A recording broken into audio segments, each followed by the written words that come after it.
Si Mayor Baste Duterte, kagagaling lang sa bakasyon, kagagaling sa ibang bansa.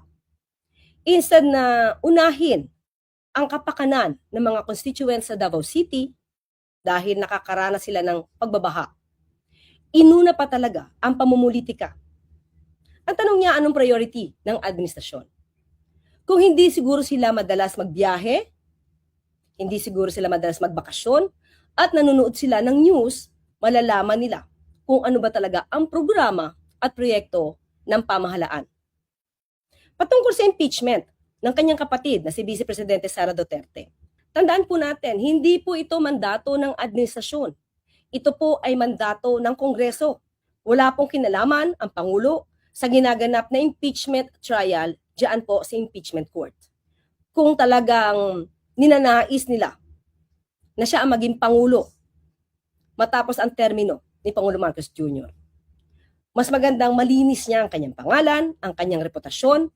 Hanggang ngayon kasi ay hindi pa napasisinungalingan ang ibang mga akusasyon patungkol sa confidential funds, pati na yung unexplained wealth, na sa ngayon nga ay hinaharang pa ang pagbabukas ng mga importanteng dokumento. Mas gugustuhin po ng mga tao na bumoto sa taong alam nilang makakapagsilbi at may malinis na dignidad at integridad. Muli nagbintang na naman si Mayor Baste Duterte na lahat daw ay tinatakot. Hindi naman po makakasuhan ang ibang mga kaalyado nila o kung sino man kung wala namang naiaakusa na ginawang krimen o pagkakamali o labag sa batas. Hindi lamang mga kaalyado ng mga Duterte ang nasasampahan ng kaso. Nauna na nga po ay kaalyado ni Pangulo Marcos Jr. Nauna pa po siyang sampahan ng kaso.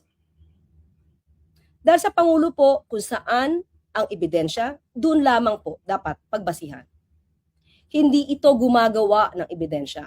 Hindi ito gumagawa ng intriga. Hindi tulad ng nakaraang administrasyon. Kung ano ang nakikita ng mga ebidensya, yan naman po ay inilalahad. Kung walang ginagawang krimen o labag sa batas, di naman kailangan matakot. Dahil ebidensya ang siyang magiging basihan kung sila ay makakasuhan o hindi. So sana ito ay maliwanag kay Mayor Baste Duterte. Mas magandang aralin niya muna ang mga ibinibintang o naaakusa sa mga tao ngayon ay nahaharap sa mga kaso bago siya mang-intriga. Ang sabi niya rin ay the president moves like a syndicate. Hindi po ba nadinig natin mismo sa tauhan ni dating Pangulong Duterte, si Colonel Espinido, na nung panahon ni dating Pangulong Duterte, ang PNP ay ginawang biggest organized crime group. So wag niya pong ipahid kay Pangulo Marcos Jr. yung ginawa ng kanyang ama nung siya ay presidente. Mayroong nagre-reward ng pera para pumatay. Mas maganda po kay Mayor Baste Duterte na wag siyang magbulag-bulagan. Or, kung alam naman niyang lahat ang ginawa ng kanyang ama at ng grupo nito, wag niyang ipahid kay Pangulo Marcos Jr. At yung patungkol naman sa issue ng ICC, kung paano nadala si dating Pangulong Duterte doon, hindi po ito magiging issue at hindi ito magiging problema kung wala naman pong di umano mga nabiktima. Kung wala naman din inamin ang kanyang ama na kanyang mga pinapatay. Kung walang napatay, walang biktima, walang magkakaso, walang kaso, walang ICC, walang The Hague. So wag niyang ipahid muli or ituro si Pangulo Marcos Jr. na may kasalanan patungkol dito. Sa kanila po ito nagsimula, hindi po kay Pangulo Marcos Jr.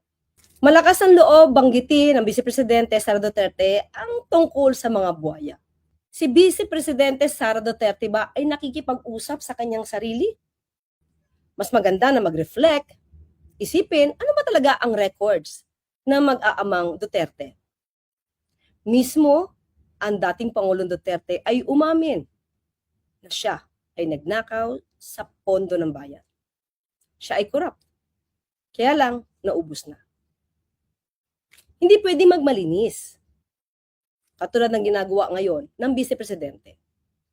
Dahil siya mismo ngayon ay nililitis, may usapin patungkol sa mga paglulustay di umano ng pondo ng bayan. Kaya hindi pwedeng magturo lang ng mga sinasabing buwaya dahil baka sa kanya maturo ang ibang mga akusasyon patungkol sa di umano mga buwaya.